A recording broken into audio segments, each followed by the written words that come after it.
wave, multiple wildfires and drought conditions in more than half of Oregon's counties. It's only July. What can be done on a federal level to help our state? Congressman Schrader is here to talk about that. Thank you for being here before you take off to D.C. Appreciate that very much. Let's talk about it. Already had catastrophic wildfires in many western states now. What needs to be done, Congressman, to ensure that states like Oregon have the money they need to fight these fires? Well, it's pretty simple. We just treat wildfire disasters like we treat every other disaster in this great country of ours. They come on us unexpectedly. Congress budgets for them. Oh, no, we don't. We don't budget for wildfires. We budget for hurricanes, floods, all sorts of issues, but not wildfires. Frankly, those of us out west are feeling like we're totally discriminated against. All the money out of the Forest Service budget. You can't do treatments in the forest. You can't prevent forest fires because you're always fighting after the fact. So I'm working with Senator Wyden, Senator Crapo, and Representative Simpson, all Northwesterners, trying to come up and say, hey guys, let's just put wildfire budgeting into the disaster portion of the budget like everything else. Doesn't cost the taxpayer any extra money. We just want our fair share and recognition that this is a big deal. I was surprised when I read that it wasn't part of the budget. And why hasn't it been through the years? Now I have to talk to ex-vice presidential candidate Paul Ryan on that one. We'll get him on the horn, see if we can get a response to that. Well, what are the chances that, where's this bill on your list of priorities, first of all? Well, this is a top priority. This is top priority. Our federal forests are in really tough shape, as you well know. There's another bill we're working on with a bipartisan bill called the Forest Resiliency Act, trying to work with the environmental community and some of the timber community and these communities and find a way to reduce the hazardous fuel load in areas, do some collaboratives out there, work with some of the rural advisory committees that we put up and establish wildfire protection zones and see if we can't get through some of the NEPA process in a thoughtful, quick, but appropriate manner and, frankly, get these forests working again in a smart way. Do some stewardship in the forest, which I think everyone would agree with at the end of the day. You see these bills getting anywhere at all? I do. This Congress so far has been a welcome relief from the last Congress. We're actually getting things done. You know, as a God-fearing Democrat, I actually am impressed that I see my Republican leadership bringing bills forward that, you know, moderate Democrats at least can vote on. Nancy Pelosi and John Boehner are working together on Homeland Security, getting doctors for senior patients. It's kind of a strange new world out there. It really is kind of fun to watch, though, when you think about it. 6th driest June ever in the state of Oregon. Governor Brown declaring drought emergencies, nearly 24 Oregon counties. Our own meteorologist Selesky saying no end in sight to this.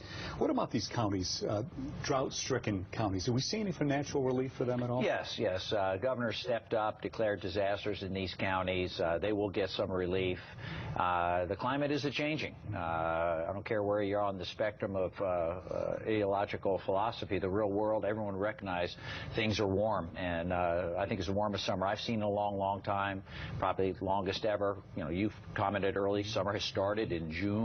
We don't see this weather till now or beginning now, and we've got to be ready for that. We're lucky we're in the Northwest. If you read all the meteorological assessments and some of the climate activists, we're in a better spot than the rest of this country. I feel really bad for the western parts of Colorado, southwest states, California, the eastern part of Oregon, southern Oregon. But right here in the valley, we're a little bit lucky. But Detroit Lake is down now. I mean, there's been no season. Those poor folks destroyed the economy for this year.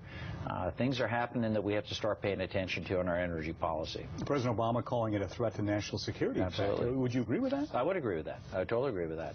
You know, we're at a point now where you have to figure out if you're a farmer in the valley here, you're thinking about what crops to plant, what's going to survive this type of weather cycle going forward.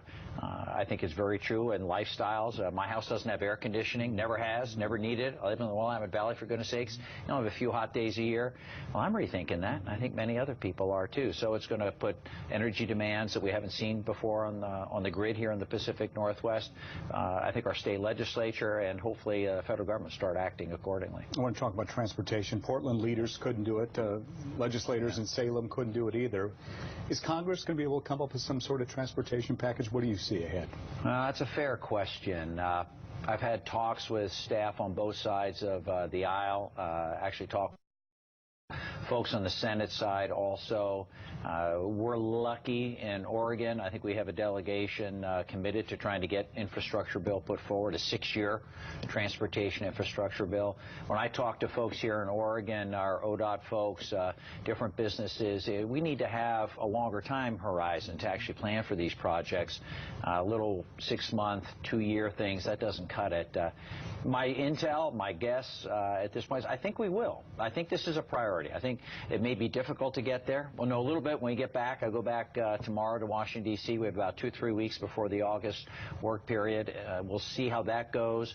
But I think the big arenas, big areas will be July, and then maybe if we can't quite get it done then, be December. But I'll tell you this, you're not going to see me voting for any short-term fixes. I think that is ridiculous. I think the taxpayer deserves better. Our infrastructure deserves better. If we're going to compete with the world economy the way it is now, we better get going on a big transportation. You got to think long-term as yes, well. long-term. Yeah, and I'm sure Mayor Charlie Hales will be happy to hear that, because right now he's wondering where we're going to get this money to do this. Well, in the Oregon legislature, regardless of the little problem they had, or big problem they had this session, you know, we just don't have the money in our state budgets, and Oregon's not alone. All states are like this. You rely on the federal government to be that funder, hopefully, of last resort. The state puts up money, locals put up money. It's kind of the Oregon way, but the federal government hasn't lived up to that for a long, long time. We helped out with the Woodburn interchange and a few projects here and there, but we need to do more, put some certainty into the system. If I was to say, what can we do for Oregon jobs, it's provide long-term planning and stability, whether it's regulation or infrastructure. That's a good role for the federal government to have. I was going to ask you about jobs, but we'll skip on to something else now. Let's talk about recreational marijuana, now legal here in the state of Oregon. What do you see happening federally? Anything, any sort of movement there? Oh, I think some other issues are sucking the oxygen. Room. I will say this, though, I don't see a lot of enforcement. We did have some votes earlier this year.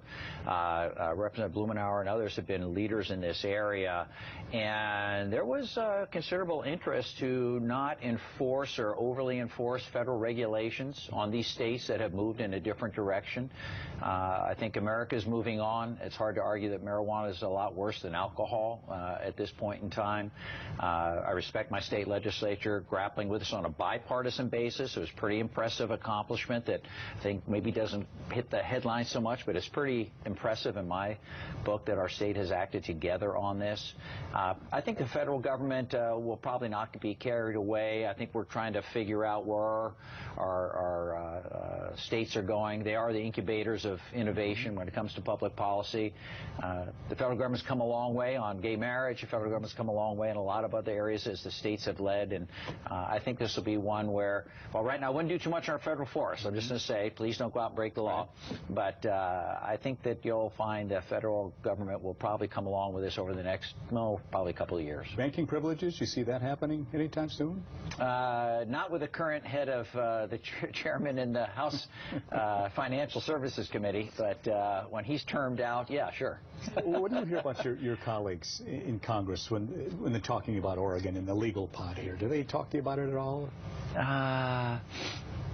Good news. Here's the good news, Steve. The real world is that a lot of my colleagues don't talk a lot about Oregon. Yeah. At first, when I got to Congress, I was a little upset about that because I think we're the greatest state. We're all leading in a lot of different areas, certainly here in the medical marijuana, gay marriage, all these cool areas, the energy issues, you name it. And I was a little upset, but then I got thinking, as I hear what the federal government wants to do to us, I'm glad we're not on the radar screen, frankly. But I will say this, my humble opinion. The Oregon delegation punches above its weight. We're on a lot of different, I think, strategic committees. Peter on transportation, Greg Walden and I on energy and commerce, Jeff's on appropriations, Senator Wyden, of course, head of finance, Suzanne's on ed and labor. And well represented, certainly. Yeah, we're well represented, and I think that's the name of the game. I mean, I think Oregon itself punches above its weight, certainly in international arena like trade and stuff. So I think we're in a good spot, actually, to hopefully help this economy, Oregon's economy, work its way out of this recession. Speaking of economy, in your Facebook page, you say you're committed to continuing to work with small businesses so they can expand and create good, lasting jobs for Oregonians. Let's talk about some of those jobs. Sure. Well, and they cover a spectrum. If you look at the infrastructure stuff we just talked about, this could be great jobs for working America. A lot of blue-collar jobs out there right now, creating the future for freight movement to create better jobs down the line for our kids and our grandkids. To me, that's a no-brainer. It's immediate. Let's go on that. A lot of the healthcare providers in our region. I was just up at the VA. Even if we gave them a bunch of money, we need to staff up with healthcare workforce. I mean, that's another great job creator, I think, at the end of the day. I believe that trade will actually create jobs, not get rid of jobs in this country. The world is globalizing. I think it's important for America to set the standards, not allow other countries to do that. In our forests, as I mentioned, we're working on this forest resiliency bill. The ONC bill, Oregon and California Railroads bill, Greg and Peter and I worked on, and Senator Wyden worked on. Those are the types of things where you can bring, I think, a lot to the table. The farm bill that I helped write, frankly, last Congress, that's got our agriculture in Oregon in a really good spot to compete globally. So the prospects are good. On our role, create a bunch of jobs at the federal government level. Our job is to create a climate and atmosphere where private enterprise can help create those jobs. And I think we're doing that this time. Well, let's talk about minimum wage now. There's been all this talk about raising minimum wage in many states, in Oregon as well. Is that a good thing for Oregon families? I'm sure you hear from businesses as well, said, hey, this is going to kill us, right, or at least hurt us. Yeah. What do you think about this? Well, I think the focus should not be on minimum wage or unemployment checks. The Democrats did that in this last election cycle, and they got their butts kicked in the election cycle. I think Americans, and particularly Oregonians, want more. They want success. They want to have the opportunity to be prosperous. They want a better than minimum wage job. They want a job that gets them into the middle class. Good union job would be a good example. Jobs in the high-tech industry. Was talking to a bunch of folks at a forum a little while ago celebrating this commercial development of a new technology coming out of a collaborative with OHSU and some investors right over here in Wilsonville that has doubled in employment over the last couple of years. That's the type of innovation and opportunity. People want to have an opportunity to do better than those minimum wages or get an unemployment check. And credit to them.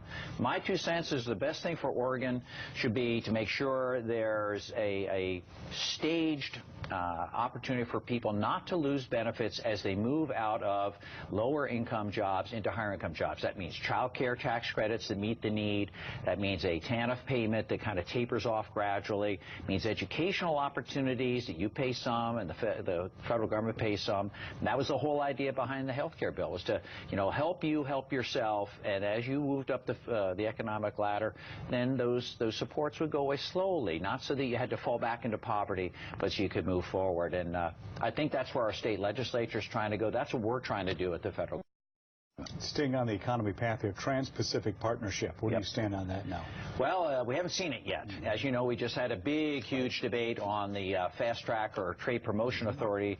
So the President of the United States, like every other president since Franklin Delano Roosevelt, another Democrat, by the way, could, do these trade agreements and then present them to Congress so that we could figure out if it's good for America and American workers or not.